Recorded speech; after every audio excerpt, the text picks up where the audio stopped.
नमस्कार किसान मित्रों, वंदे गौ मातरम, वंदे मातरम। आज हम बात करेंगे गौ माता के पानी के विषय में, खासकर इन गर्मियों की सीजन में। तो आज तो ये हमारे भीमसेन नंदी जी है। ये 3.25 साल के हैं। आप उनका ऊंचाई लंबाई देख सकते हैं। हाँ, पानी बहुत जरूरी है। और वो गाय, एक पुख्त गाय 80 लीटर से 125 150 लीटर तक पानी हर दिन का पी सकती है। लेकिन ये जो हमने अवाड़े रखने की परंपरा कैसे रखी है, और इन गर्मियों की सीजन में उनको भी बहुत गर्मी लगती है, और साथ साथ में बहुत सारे रोग होने की संभावना बढ़ती है। साथ में गर्भ छूटने की भी संभावना बन जाती है, कभी कभी बच्चा फेंक देती है। तो उसके लिए क्या किया जा सकता है?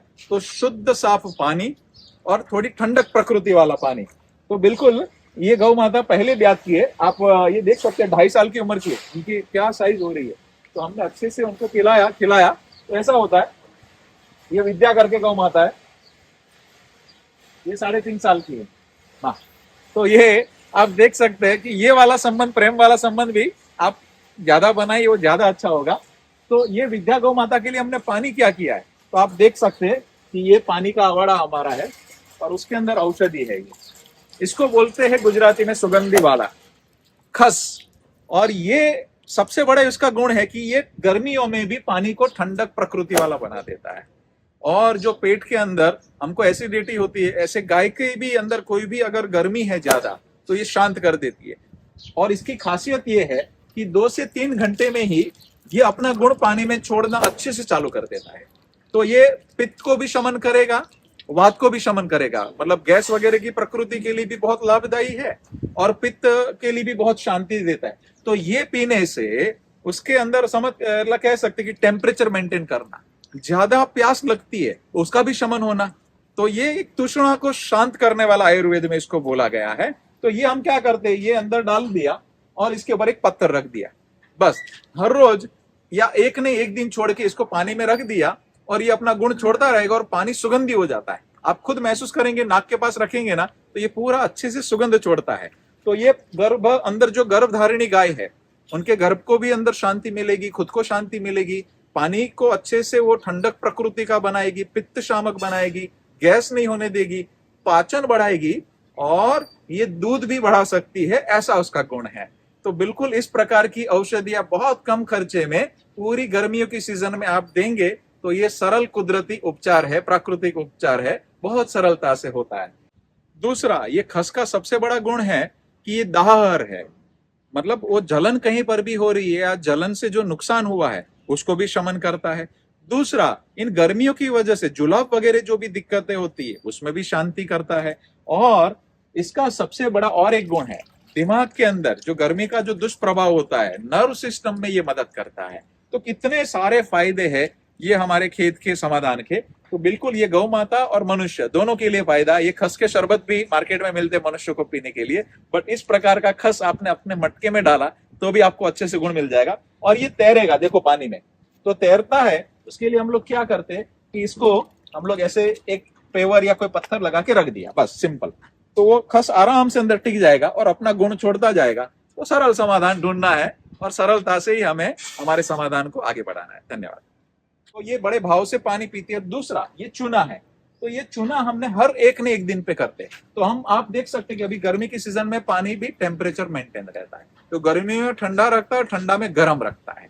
तो 12 महीना एक टेम्परेचर का या नजदीक नजदीक टेम्परेचर वाला पानी पीना गौ माता को बहुत पसंद रहता है, और उनके स्वास्थ्य के लिए भी बहुत अच्छा होता है। तो बिल्कुल भोजन लेते हैं वैसे ही पानी तो मेन तत्व है हमारे और गौ माता के लिए। तो ये पानी 12 महीना अच्छी गुणवत्ता का मिला, औषधि वाला मिला, तो क्या बात हो जाएगी। तो बिल्कुल इस प्रक्रिया से आपकी गौ माता को गर्मियों से शांति दिला सकते हैं। उनको पानी पिया ऐसे ही ठंडक रहेगी। इतनी गर्मियों में पूरे भारत भर में सभी गौ माता वाले बंधु इसको अपने खेत किनारे लगा सकते हैं, और एक जड़ काट के आपने रख दिया। तो इसके लिए कोई विशेष खर्चा करने की जरूरत नहीं। ये वैसे भी ये मार्केट में बहुत सस्ता उपलब्ध है। ऐसा ही और एक दूसरा अच्छा इलाज है दूर्वा, जो श्री गणेश भगवान को माथे पे चढ़ती है।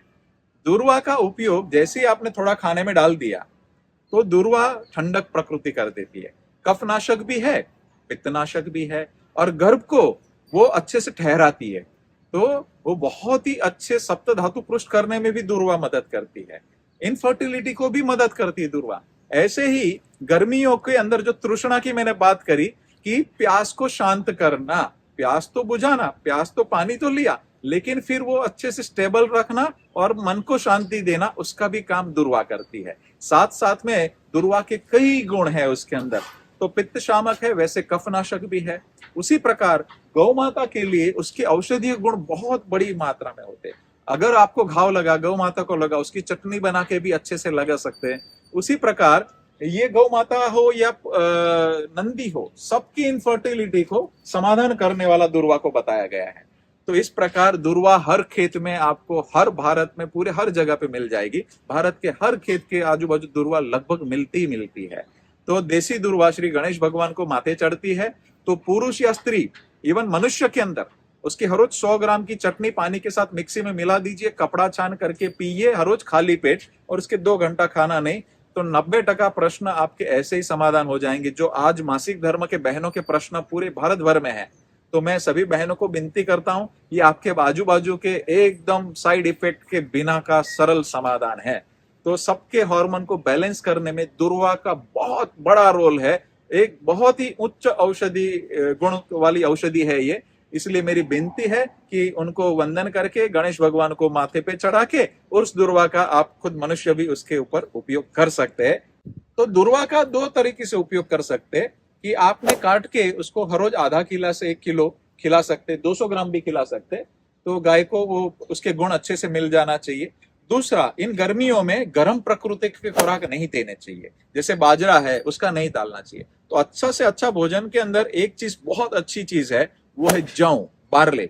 तो जौ का आप उसको भरड़ के उसका पाउडर बना के दाने में थोड़ा डाला, वो ठंडक प्रकृति है, उसके भोजन के अंदर ठंडक प्रकृति के खुराक भी आप देंगे, तो ये पानी अच्छा मिला, भोजन अच्छा मिला, तो उनको गर्मियों में आराम से वो अपना सहन शक्ति भी बढ़ा देगी और आराम से अपना कार्य करेगी। बहुत बहुत धन्यवाद। वंदे मातरम, वंदे मातरम। तो पानी पिलाना और अच्छा पिलाना, और पानी भी साफ सफा होना।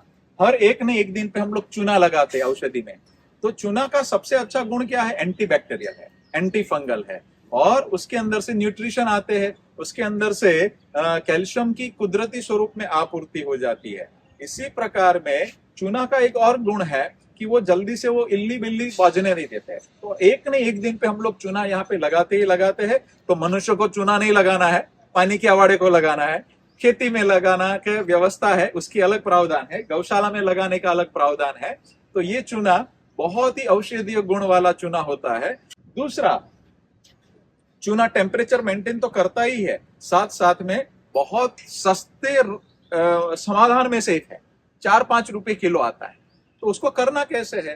तो फोड़ देना है चूना, गर्म ही नहीं होना चाहिए। तो अपना एक ड्रम पानी वाला भर के रखना है, उस पानी वाले ड्रम में चूना डाल दीजिए, वो उबाल के उस अपनी गर्मी निकाल देगा। वो पानी इधर भरा ही रखना है।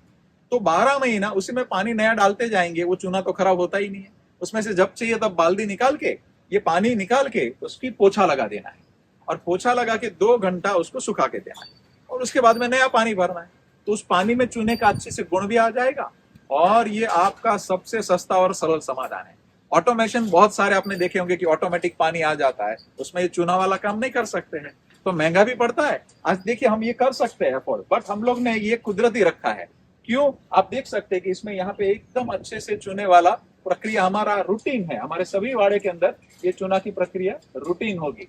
तो बिल्कुल गौ माता को सुखपूर्वक रखना, तंदुरुस्त रखना, और आप देख सकते हैं इनकी चमड़ियों की चमक, हमने उसकी इम्यूनिटी पे काम करना। लंपी में इतनी सब जगह पे दिक्कत आई थी, यहाँ पे कुछ भी दिक्कत नहीं थी। तो आप देख सकते हैं कि इनकी चमड़ियों की चमक कैसी है। तो इम्यूनिटी पे काम करना, तो हमने 36 औषधियों की कॉम्बिनेशन, होम्योपैथी के सरल समाधान वो भी ढूंढने का प्रयत्न किया है। तो हम कैसे गौ माता को तंदुरुस्त रख सकते हैं, खुश रख सकते हैं, उसके कुदरती समाधान पे भी हमें ध्यान देखना चाहिए।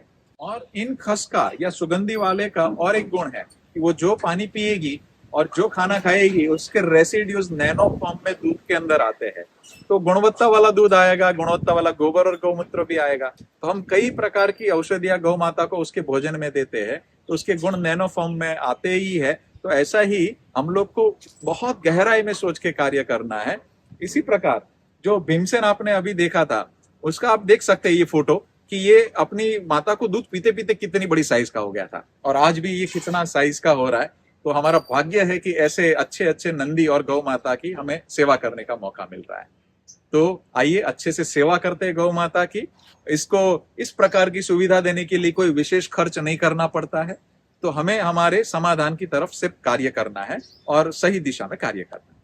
तो बिल्कुल हम वापिस एक ही बात बोलेंगे कि गाय को रखना है, सुखपूर्वक रखना है, सरल समाधान ढूंढना है, किसान कर पाए ऐसे समाधान ढूंढना है। तो इस प्रकार हम लोग मिलके बहुत अच्छा कार्य कर सकते हैं। बहुत बहुत धन्यवाद। वंदे मातरम, वंदे गौरव।